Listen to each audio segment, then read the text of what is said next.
울고 싶지 않아 울고 싶지 않아 눈물은 많지만 울고 싶지 않아. Pelajaran kedua, aku mampu membedakan perbuatan baik dan buruk. Apakah kamu sudah mampu membedakan mana perbuatan baik dan buruk? Ayo, siapa yang sudah bisa? Angkat tangan. Perhatikanlah gambar-gambar ini. Manakah gambar yang menunjukkan perbuatan yang baik dan gambar yang menunjukkan perbuatan yang buruk? Ayo, yang mana? Gambar ini menunjukkan orang yang melakukan perbuatan baik, seperti menghibur teman yang sedang bersedih dan menolong teman yang sedang jatuh. Apakah kamu pernah melakukannya dalam hidup sehari-hari? Dan gambar ini menunjukkan orang yang melakukan perbuatan buruk, seperti berbohong dan bertengkar.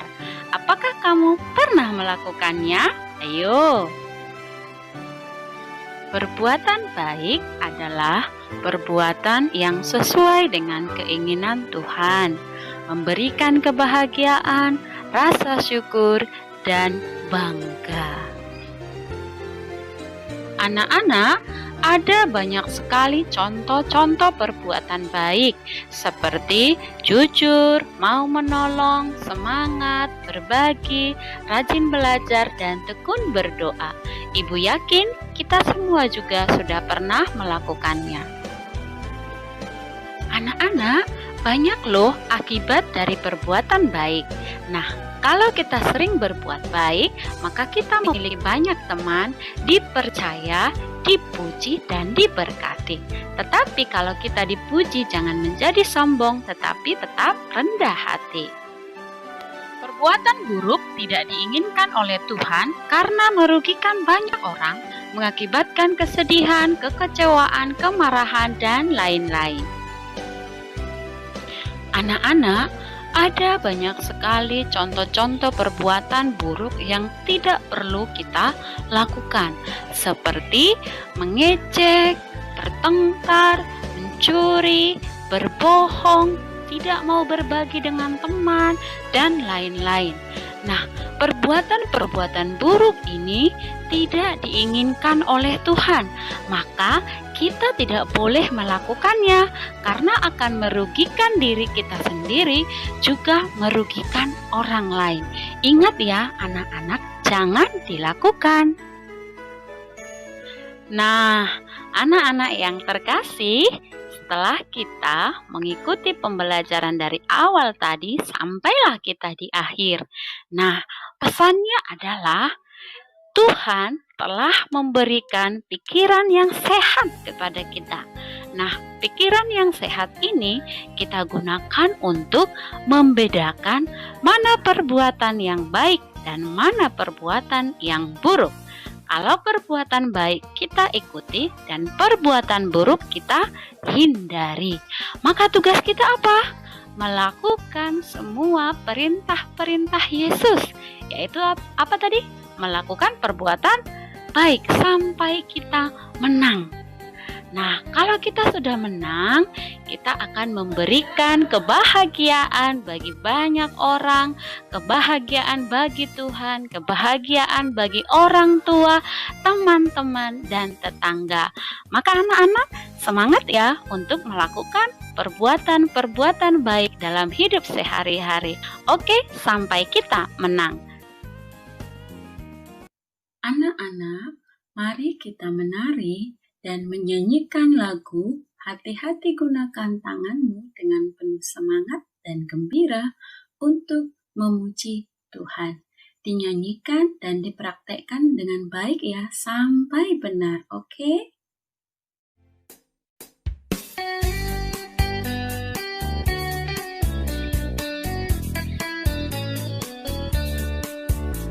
Hati-hati gunakan tanganmu, plop, plop. Hati-hati gunakan tanganmu, plop, plop. Karena Bapa di surga selalu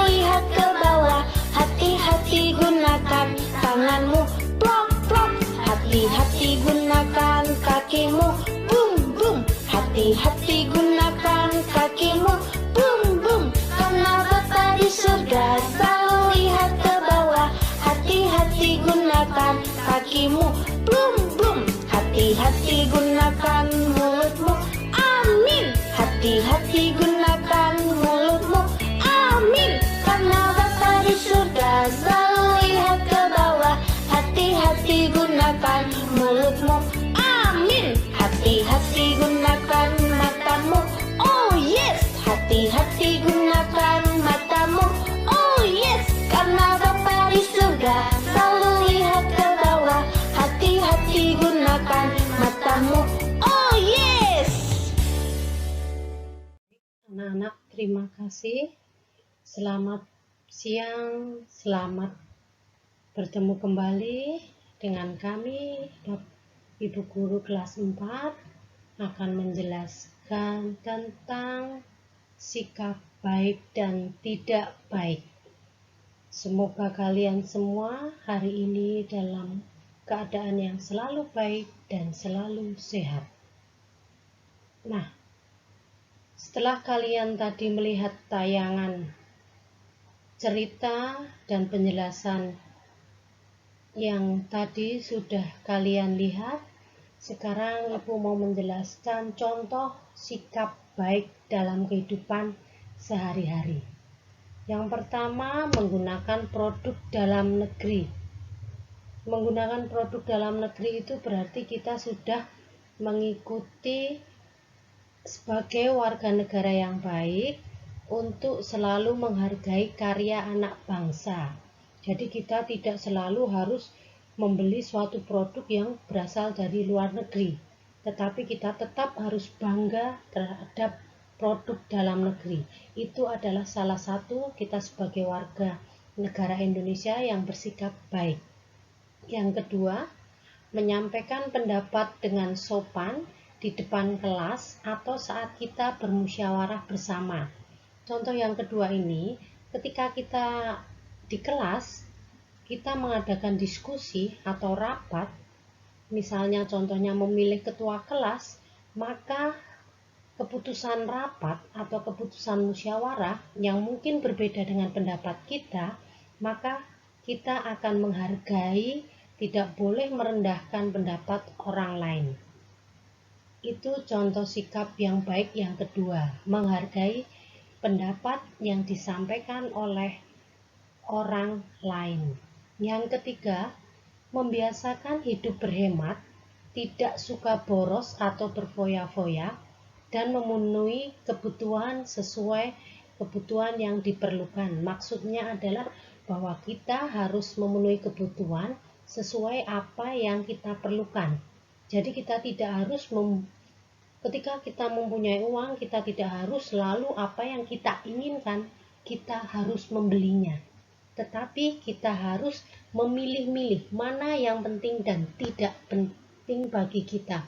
Jadi kita harus tahu mana yang baik yang akan kita gunakan untuk kebutuhan kita atau tidak. Itu adalah contoh sikap yang baik. Maka kita lanjutkan, yang selanjutnya adalah contoh sikap yang tidak baik. Sebelum saya lanjutkan kembali ke contoh sikap yang tidak baik, ini ada beberapa gambar dalam kehidupan sehari-hari. Selain yang saya jelaskan tadi, ini adalah contoh gambar sikap yang baik dalam kehidupan yang sering kita temui. Contoh yang pertama, pada gambar pertama itu adalah ketika kita di sekolah, misalnya di situ ada seorang teman. Ada seorang teman yang membantu kita menemukan suatu barang, maka sikap kita juga harus berterima kasih, memberikan senyum. Itu adalah contoh perbuatan yang baik, membantu teman yang kehilangan sesuatu, mencoba mencarikan, lalu ya barang tersebut ditemukan, maka kita juga harus mengucapkan terima kasih, sama-sama berbuat baik. Gambar yang kedua adalah ketika ada seorang nenek tua atau seorang yang ibu-ibu tua yang akan menyeberang di jalan raya kesulitan, maka ketika kita melihat seketika kita mempunyai sikap yang harus membantu untuk menolong ibu itu menyeberang ke jalan yang akan dituju.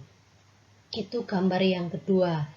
Lalu gambar yang ketiga, ketika kita bermain, pasti entah kita bermain dengan teman, ada yang jatuh dari sepeda, entah bermain lari-larian, ada yang tersandung, maka ketika kita juga melihat teman yang jatuh, kita pun wajib menolongnya, membantunya dia berdiri, membantunya dia membersihkan lukanya atau mengobati luka. Itu adalah contoh sikap baik dalam kehidupan kita yang kita temui dalam kehidupan sehari-hari. Nah, yang selanjutnya adalah contoh sikap yang tidak baik. Yang pertama, tidak berteman dengan teman yang berbeda agama. Selalu mencari teman yang satu agama. Itu adalah hal yang sangat tidak baik.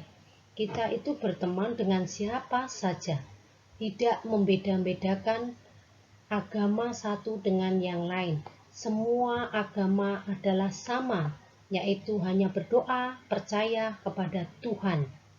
Maka ketika kita mempunyai teman, maka kita pun harus tidak memilih teman satu dengan yang lainnya. Semua teman sama. Hanya mungkin sikapnya yang kurang tidak menyenangkan, maka kita sebagai teman juga harus wajib memberitahu agar teman tersebut bisa berbuat baik dengan teman yang lain. Selanjutnya, sombong atas barang yang kita miliki atau disebut juga suka pamer. Nah, kalau kita punya sesuatu yang baru atau sesuatu yang pernah kita beli, kita miliki, kita pamerkan dengan teman kita pamerkan dengan saudara kita, itu adalah sikap yang tidak baik pula. Karena pamer itu adalah sikap sesuatu yang menyombongkan diri. Yang ketiga adalah mencintai budaya asing yang bertentangan dengan budaya Indonesia. Jadi, kita sebagai warga Indonesia itu adalah tetap mencintai budaya yang benar-benar asli dari Indonesia. Boleh kita menggunakan atau kita menyukai, mempelajari budaya asing, tetapi kita juga harus memilah mana budaya yang baik untuk kita, mana budaya yang tidak sesuai dengan kebudayaan kita. Kita harus tahu yang baik untuk kita, budayanya yang bagaimana, maka kita juga harus pandai-pandai untuk menyikapi hal tersebut. Itu adalah contoh sikap tidak baik. Lalu, yang keempat adalah memaksa orang lain mengikuti pendapatnya. Ketika kita bermusyawarah atau kita berbincang, kita tidak boleh memaksakan kehendak kepada orang lain. Itu adalah perbuatan yang tidak baik juga. Kita punya keputusan. Saat kita membuat musyawarah, maka musyawarah dalam keputusan itu mencari kesepakatan bersama. Jika kita tidak sesuai, ya kita tidak boleh memaksakan. Keputusan kita harus dihargai. Kita harus dalam musyawarah dalam mencari kesepakatan bersama, bukan mencari keputusan pribadi. Nah, yang selanjutnya adalah memboroskan uang yang tidak sesuai kebutuhan. Namanya foya-foya. Punya uang banyak, mau beli apa saja karena tidak sesuai kebutuhan. Itu namanya juga perbuatan yang tidak baik. Nah, yang selanjutnya, gambar. Contoh gambar sikap yang tidak baik. Gambar sikap yang tidak baik ini sangat tidak perlu kita contoh. Itu tidak perlu kita contoh dalam kehidupan kita. Tetapi, kita wajib memberitahu teman kita, saudara kita, sesama kita, bahwa hal tersebut itu adalah hal yang buruk, maka kita harus memberitahunya agar tidak melakukan sikap tersebut. Contoh yang pertama tadi adalah selalu sombong. Gambar kedua, suka berantem dengan temannya karena berbeda pendapat. Itu juga sangat tidak baik, hal yang buruk. Lalu, memaksa kehendak dalam keputusan musyawarah seperti yang tadi dijelaskan. Jadi hal-hal yang tersebut itu tidak untuk dicontoh, tetapi untuk kita sebagai pelajaran kita bahwa hal tersebut adalah hal yang buruk, maka kita harus melakukan sikap yang baik. Nah, itulah penjelasan dari Ibu tentang sikap tidak baik dan sikap yang baik. Nah, baik anak-anak, semoga penjelasan lalu cerita yang kalian dapat tadi dalam penjelasan tersebut kalian dapat memahami, dapat melakukannya dalam kehidupan kalian sehari-hari, dalam kehidupan bermasyarakat, di keluarga maupun di lingkungan. Kalian bisa berbuat baik setiap hari. Terima kasih, tetap semangat dan rajin belajar.